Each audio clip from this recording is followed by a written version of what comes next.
Assalamualaikum warahmatullahi wabarakatuh.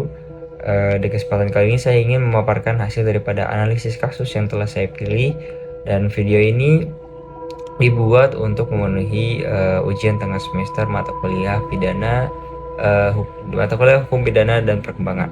Bersama saya Rifki Arif Herianto, NPM 23.1098 dari kelas C.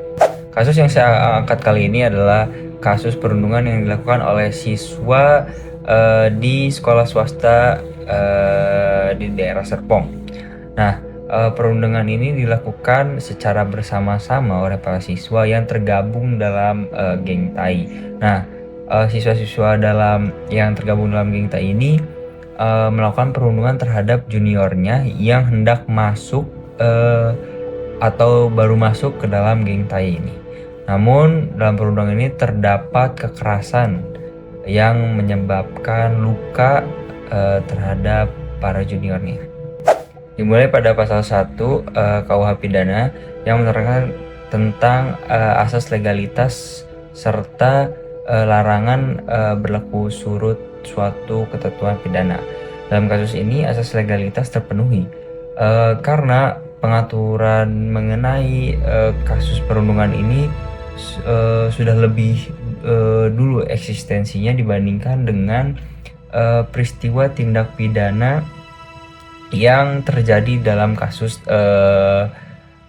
geng Tai ini, sebagaimana diatur dalam KUH Pidana yang baru pada pasal 262 KUH Pidana, yang mana terkait tindak pidana tersebut telah diatur sejak lama pula dalam KUH Pidana yang lama, yakni dalam pasal 170 KUH Pidana tentang pengeroyokan. Selanjutnya dalam pasal 2 diterangkan mengenai adanya living law atau hukum yang hidup dalam masyarakat, yang juga menerangkan tentang asas perluasan daripada legalitas. Nah, dalam kasus ini itu terkait perundungan, dalam kasus ini tidak terdapat eksistensi daripada living law tersebut di tempat terjadinya peristiwa perundungan ini. Selain itu, dalam hal perbuatan, kasus perundungan ini telah diatur sepenuhnya dalam KUH Pidana. Jadi sudah ada pengaturan terkait perundungan ini dalam KUH Pidana. Lalu pada pasal 3 KUH Pidana dijelaskan mengenai asas retroaktif dan asas menetapkan aturan baru atau menguntungkan dalam hal adanya perubahan undang-undang. Nah, dalam konteks kasus ini asas tadi itu tidak terpenuhi karena baik dalam KUH Pidana yang lama ataupun KUH Pidana yang baru tahun 2023 saat ini tidak ada perubahan signifikan terhadap jerat pasal dalam kasus ini, yang sehingga dapat menguntungkan bagi si pelaku. Jadi tidak ada perubahan signifikan. Kemudian proses hukum dalam kasus ini itu dilaksanakan ketika KUH Pidana yang baru telah berlaku, dan juga kasus ini tidak termasuk syarat dalam asas retroaktif. Selanjutnya dalam pasal 4 KUH Pidana yang menjelaskan tentang asas wilayah atau asas teritorial. Nah, asas ini dalam konteks kasus ini tuh terpenuhi. Mengapa? Karena tertera dalam pasal 4 poin A yang menyatakan bahwa berlakunya ketentuan pidana adalah bagi setiap orang yang melakukannya di wilayah Negara Kesatuan Republik Indonesia. Dan dalam kasus ini peristiwa perundungan ini terjadi di wilayah Negara Kesatuan Republik Indonesia, yaitu di sekolah swasta yang bertempat di Serpong, Tangerang Selatan, Banten. Kemudian pasal 5 KUH Pidana yang menerangkan tentang asas perlindungan dan asas nasional pasif. Nah, asas ini tidak terpenuhi dalam konteks kasus kali ini karena dalam kasus ini tuh tidak ada unsur yang dianggap mengancam kepentingan nasional, sebagaimana dijelaskan atau tertera dalam pasal 5 KUH pidana ini. Lalu tempat terjadinya peristiwa ini pun bukanlah di luar negeri. Untuk pasal 6 dan 7 yang menjelaskan tentang asas universal ini tidak terpenuhi. Mengapa? Karena dalam pasal ini itu menitikberatkan keberlakuan hukum pidana di luar wilayah NKRI atau Negara Kesatuan Republik Indonesia. Sedangkan dalam kasus ini tindak pidananya itu terjadi di wilayah Negara Kesatuan Republik Indonesia. Selanjutnya untuk pasal 8 KUH pidana yang menjelaskan tentang asas nasional aktif. Nah, nasional aktif di sini dalam pasal 8 ini diterangkan mengenai warga negara Indonesia yang melakukan tindak pidana di luar wilayah NKRI. Nah, asas ini tidak diperlukan dalam kasus ini atau tidak terpenuhi karena sekali lagi tempat terjadinya tindak pidana dalam kasus ini adalah di wilayah NKRI. Selanjutnya untuk pasal 9 KUH pidana yang menerangkan tentang pengecualian asas berlakunya hukum pidana berdasarkan tempat sebagaimana dijelaskan pada pasal 4 sampai dengan pasal 8 KUH pidana di mana tidak berlaku dalam kasus ini karena sekali lagi kasus ini tidak terjadi di luar wilayah Negara Kesatuan Republik Indonesia. Artinya tidak ada kaitan atau hubungannya dengan negara lain dalam memberlakukan segala ketentuan pidananya. Masuk ke pasal 10 KUH pidana mengenai teori tempus delicti yang menyatakan tentang waktu tindak pidana, yaitu pada saat dilakukannya perbuatan yang dapat dipidana. Nah, terdapat ketentuan-ketentuannya seperti saat adanya perbuatan fisik yang dilakukan. Nah, dalam kasus ini tuh perbuatan fisik yang dilakukan itu pada saat dilakukannya perundungan dengan kekerasan yang menyebabkan luka pada korban.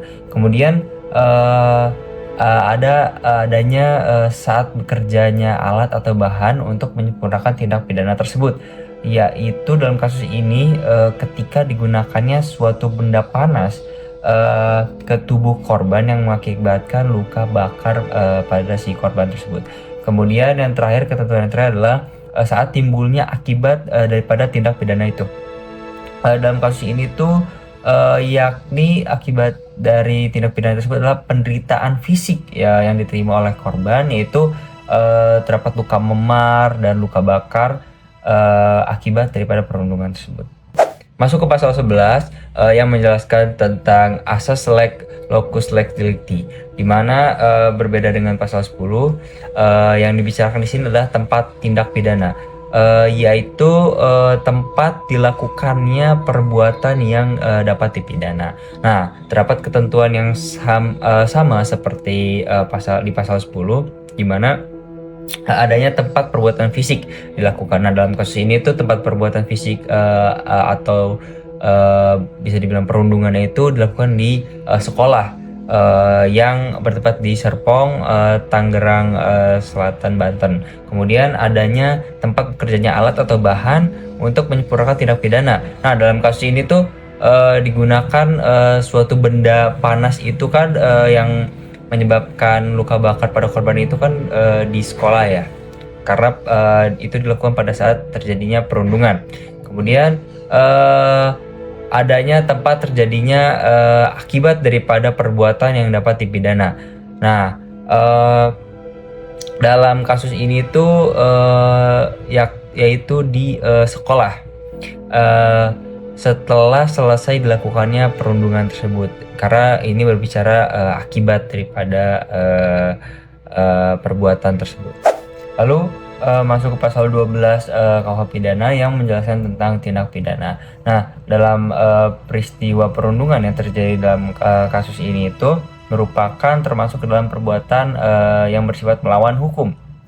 sebagaimana dijelaskan pada pasal 12 ini, yang artinya termasuk ke dalam tindak pidana, di mana sudah diatur dalam KUHP mengenai sanksi serta tindakannya. Kemudian kita akan bahas jenis tindak pidana.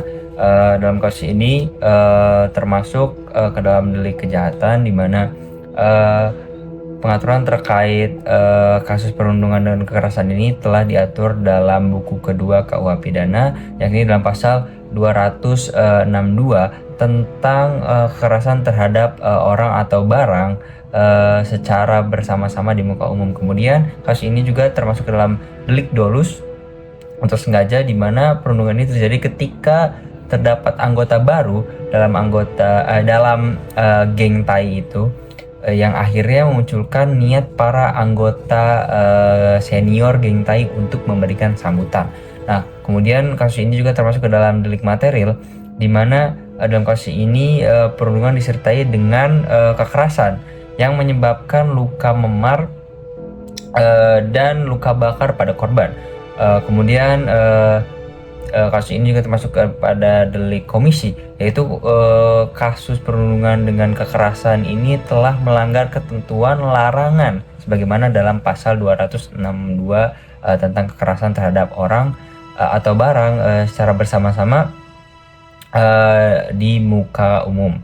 Kemudian kasus ini juga termasuk ke dalam delik umum, yaitu kasus ini menyangkut kekerasan pada korbannya, sehingga dengan atau tanpa adanya tuntutan pihak berwenang akan tetap melanjutkan proses hukum yang sesuai dengan ketentuannya.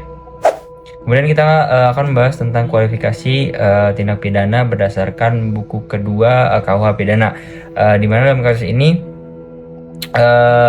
perundungan dengan kekerasan dalam kasus ini itu dijelaskan dalam pasal 262 KUHP tentang melakukan kekerasan terhadap orang atau barang secara bersama-sama di muka umum dengan kualifikasi sebagai berikut.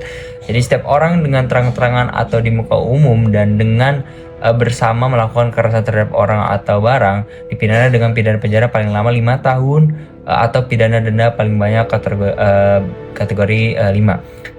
Lalu jika kekerasan mengakibatkan hancurnya barang atau mengakibatkan luka, dipidana dengan pidana penjara paling lama 7 tahun atau pidana denda paling banyak kategori 4. Jika kekerasan mengakibatkan luka berat, dipidana dengan pidana penjara paling lama 9 tahun.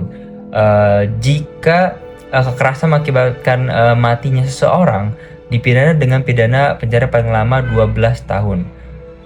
Dan setiap orang sebagaimana dimaksud dengan terang-terangan atau di muka umum dengan tenaga bersama melakukan kekerasan terhadap orang atau barang, dan jika kekerasan mengakibatkan hancurnya barang atau mengakibatkan luka, dapat jatuhi pidana tambahan berupa pembayaran ganti rugi sebagaimana dimaksud dalam pasal 66 ayat 1 huruf D. Sekian, terima kasih.